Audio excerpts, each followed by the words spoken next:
Thank you. My name is Nathan Palmer. I'm a landowner in Moncton, Vermont. I've been through the 248 process as an intervener.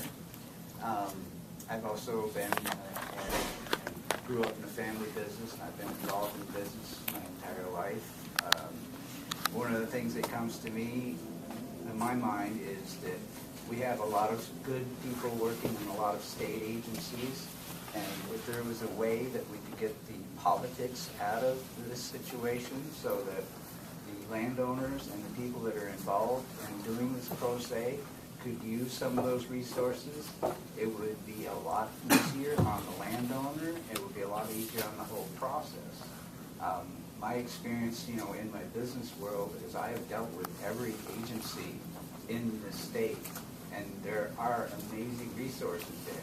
But when it came to being involved in this pro se deal, I talked to a lot of these people in these agencies, and it was like pretty much a hands-off thing. Most people didn't want to get involved. It's like, this seemed to be like it was the governor's little pet project, so, if you're for it, speak up. If you're against it, shut up, was pretty much what I heard. And we need to get that straightened out because there are resources that landowners should be able to access, and the people in the state agencies shouldn't have to worry about losing their jobs or any repercussions for just doing their job. I think that would do a lot of good in all sides of this situation because, as a landowner, you're paying taxes, but when you're thrown into this situation, you're pretty much on your own. And if you want to really bring in expert witnesses, it can totally wreck you financially. You just don't have the funds behind you that a utility does. In my situation, I was able to find 2 witnesses to testify for me, which helped us out on our immediate issues. And I can tell you that there was a little tension with one of them, Dr. Heather Darby, who's an agronomist. I talked to her about soil issues, and she was willing to testify for us, which was good. She also had a call from her boss and said, "What are you doing being anti-pipeline?" She said, "I did not talk about the pipeline, I talked about soil issues." And that's the angle that I think that we should have from all of our state agencies.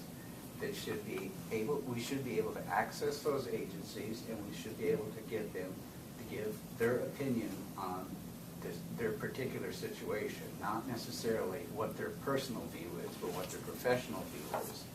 And that should be able to be done in a way that they don't have to feel threatened or that they will not get advanced in their jobs. They should be promoted for doing their jobs.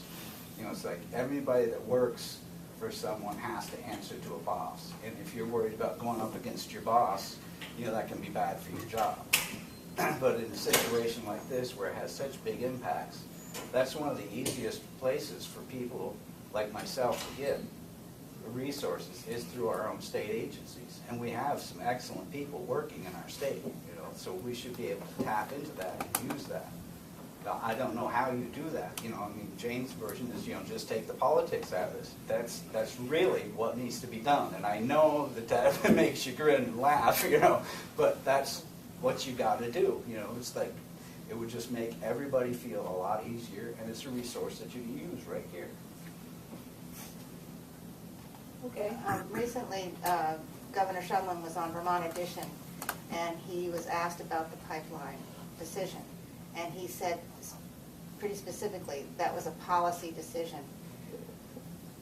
We never thought that was the case in the beginning when we got involved. We thought it was a quasi-judicial process where all the pros and cons would be laid out. There would be studies, there would be information that would be looked at, and then a decision would be made. But obviously that wasn't the case. This project, the perspective of the citizens has been that this project has been on the fast lane from the beginning. It turned into quite a slower lane, but it was approved before it was approved. We were threatened with eminent domain before this was even finished being applied for. So, that's what the citizens' perspective is, that that this is a done deal. There's nothing we can do about it. But even so, a lot of people came out and spoke out against it, yet the volume of people that spoke out against it was never a factor in the decision. We felt it wasn't. It wasn't weighed as a factor, and I think that's a pretty telling thing in a public process. Most of the people that came out, and anybody, it's on their own dime. They have to take time. Just today, Nate and I had to take time off from work. We had to drive down here, we had to park, we had to eat lunch.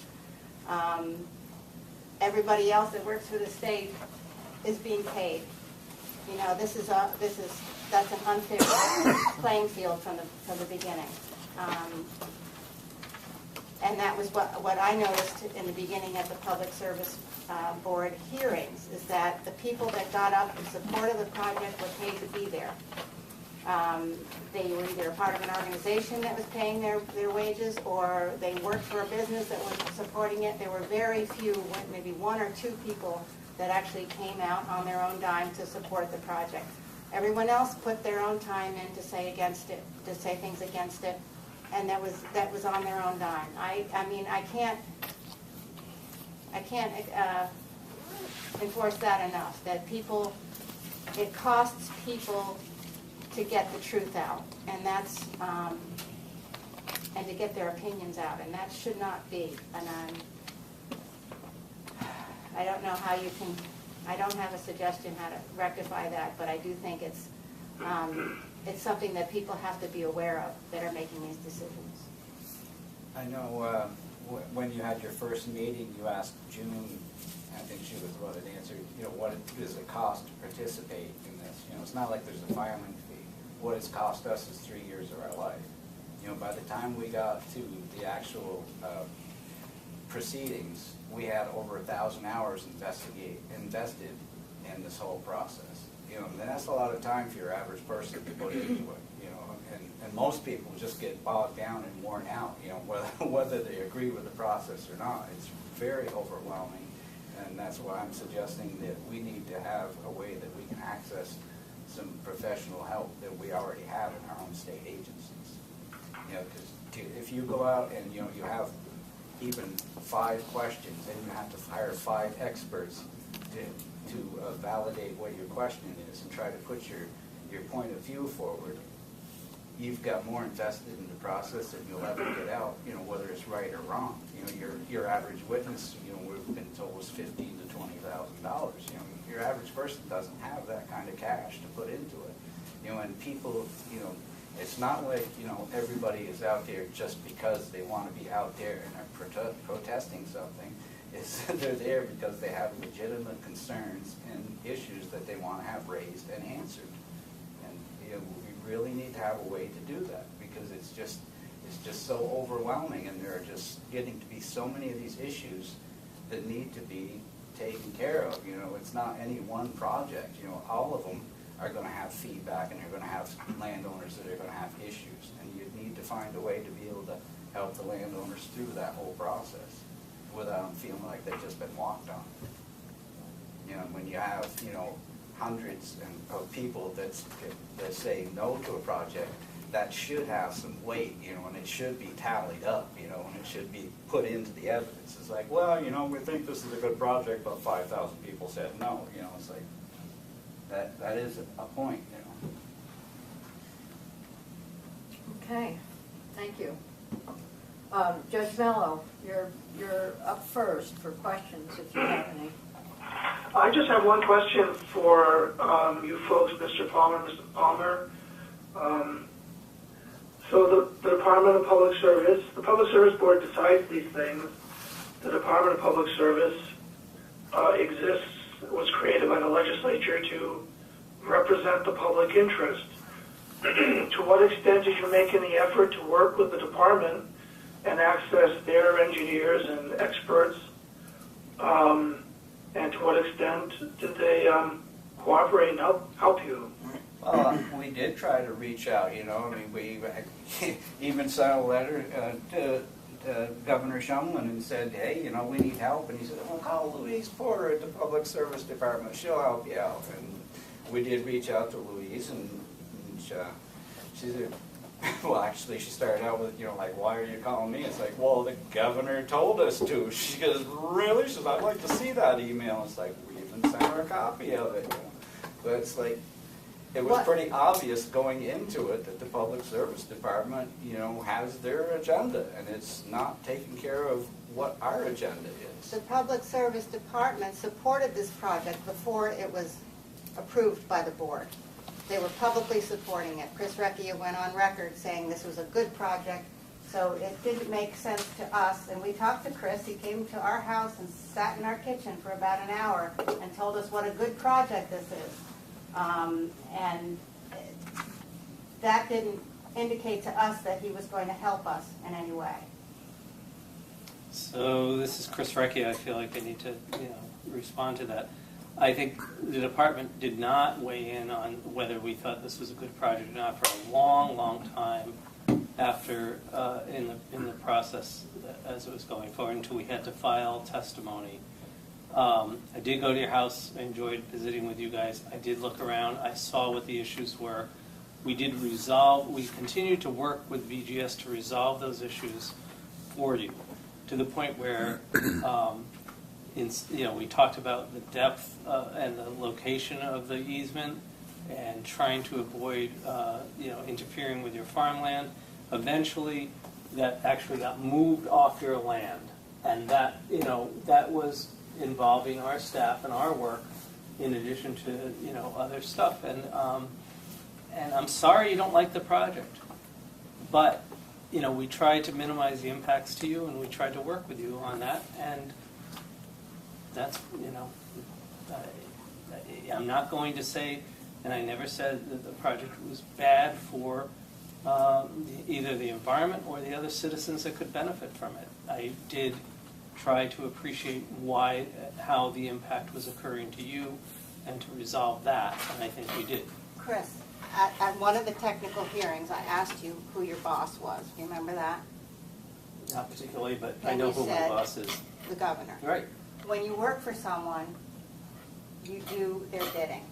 No, you do a disservice to all my staff, the public advocate, all my staff when you say that.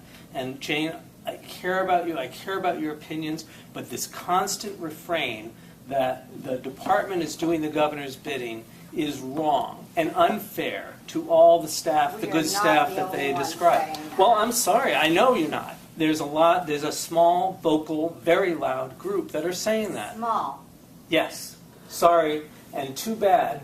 We are providing rates that are stable, low. We're working this project in. We had always talked about the fact that whatever Vermont Gas spends on this is not necessarily what goes into rates. We're not supposed to be talking about the specific project, are we? Well, maybe not, but you guys are clearly focused on this project, so I will. We're trying to talk about the process. Fine, I'll be more Our general. experience. I'll be more general. There are plenty of times when I tell the governor no, and I cannot prevent what he decides to say in public, nor would I ever intend to. He has a perfect right to express his policy directions and opinions. What is annoying is, as a regulatory agency, that you accuse us of, because he says something, that we're on board with it. We evaluate things separately. And I'm sorry, evidently I can't go into the specifics beyond that, but I am really, really tired of having us be accused of just doing the governor's bidding. Do you deny that you supported the project before it received a certificate of public good? I deny that we supported the project until we got far enough into the technical hearings and the information to come up with a position. Before the board made a decision? Of course, we have to take a position before the board decides. We have to do that. We are expected to present an opinion at some point. After we get the information and the documentation, we are expected to present a position. We do that. We usually wait, and I've instituted the position where we wait until after we know who the interveners are and can talk to them about their issues and address what that is. We did not enter into an MOU on this, which is what the implication is. We did not enter into a memorandum of understanding supporting this project ever through the first 2 phases of this project. So I'm gonna say thank you to Judge Mello for that stimulating question. It was, thank you. And are there other questions? Because I think we're getting into a discussion. I think it is a healthy discussion for the people who are engaged in it, and probably some things that have to be said from both sides. But are there any other questions for the Palmers? Well, I would like to thank you for coming. And I think what I come, what I'm understanding that needs to be done, because, the charge of this group is to the Public Service Board process as it exists today. How can we make that more accessible to the public? I'm not even sure I understand what the word accessible means. Ease of participation. Well, ease of participation, which certainly doesn't mean guarantee of, of outcome, but what you illustrate is there's got to be a way that people can participate and really learn and understand what the process is about to eliminate this level of frustration that you have lived with for however many years that you have gone with. And I would always hope that the department, whoever is running the department in the future, when it comes to personal opinion, when it comes to eminent domain, I think that that's a very scary thing to me, and I'm not sure it should be left up to anything but a real court system to decide. That's my personal opinion, and I don't think I think every project should be able to accommodate a landowner that's got reasonable and rational, valid concerns. So I thank you for being here. I've learned from what I've heard from you. I don't know what the solution is, but we're going to... The whole eminent domain thing is a big deal for everybody. Yeah. I mean, within 5 minutes of the first conversation with one of the people, I heard that. It's like, it would be like me coming in here and putting a pistol down.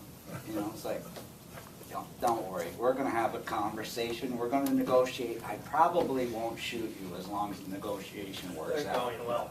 I mean, really.